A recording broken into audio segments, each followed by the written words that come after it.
This is A Course in Miracles, Chapter 2, Section 4, Healing as Release from Fear. Our emphasis is now on healing. The miracle is the means, the atonement is the principle, and healing is the result. To speak of a miracle of healing is to combine two orders of reality inappropriately. Healing is not a miracle. The atonement, or the final miracle, is a remedy, and any type of healing is a result.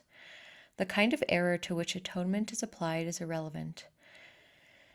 All healing is essentially the release from fear. To undertake this, you cannot be fearful yourself. You do not understand healing because of your own fear. A major step in the atonement plan is to undo error at all levels. Sickness, or not right-mindedness, is the result of level confusion because it always entails the belief that what is amiss on one level can adversely affect another. We have referred to miracles as the means of correcting level confusion, for all mistakes must be corrected at the level on which they occur. Only the mind is capable of error. The body can act wrongly only when it is responding to misthought. The body cannot create, and the belief that it can, a fundamental error, produces all physical symptoms.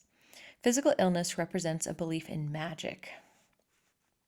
The whole distortion that made magic rests on the belief that there is a creative ability in matter which the mind cannot control. This error can take two forms. It can be believed that the mind can miscreate in the body, or that the body can miscreate in the mind. When it is understood that the mind, the only level of creation, cannot create beyond itself, neither type of confusion need occur. Only the mind can create because spirit has already been created, and the body is a learning device for the mind. Learning devices are not lessons in themselves. Their purpose is merely to facilitate learning. The worst a faulty use of a learning device can do is to fail to facilitate learning. It has no power in itself to introduce actual learning errors. The body, if properly understood, shares the invulnerability of the atonement to two-edged application. This is not because the body is a miracle, but because it is not inherently open to misinterpretation. The body is merely part of your experience in the physical world. Its abilities can be and frequently are over-evaluated. However, it is almost impossible to deny its existence in this world. Those who do so are engaging in a particularly unworthy form of denial. The term unworthy here implies only that it is not necessary to protect the mind by denying the unmindful. If one denies this unfortunate aspect of the mind's power, one is also denying the power itself.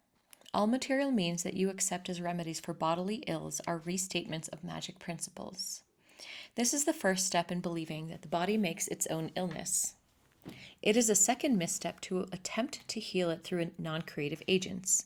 It does not follow, however, that the use of such agents for corrective purposes is evil.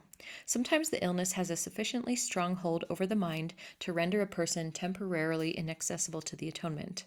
In this case, it may be wise to utilize a compromise approach to mind and body, in which something from the outside is temporarily given healing belief.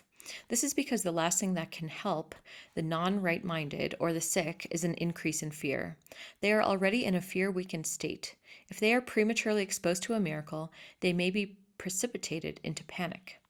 This is likely to occur when upside-down perception has induced the belief that miracles are frightening. The value of the atonement does not lie in the manner in which it is expressed.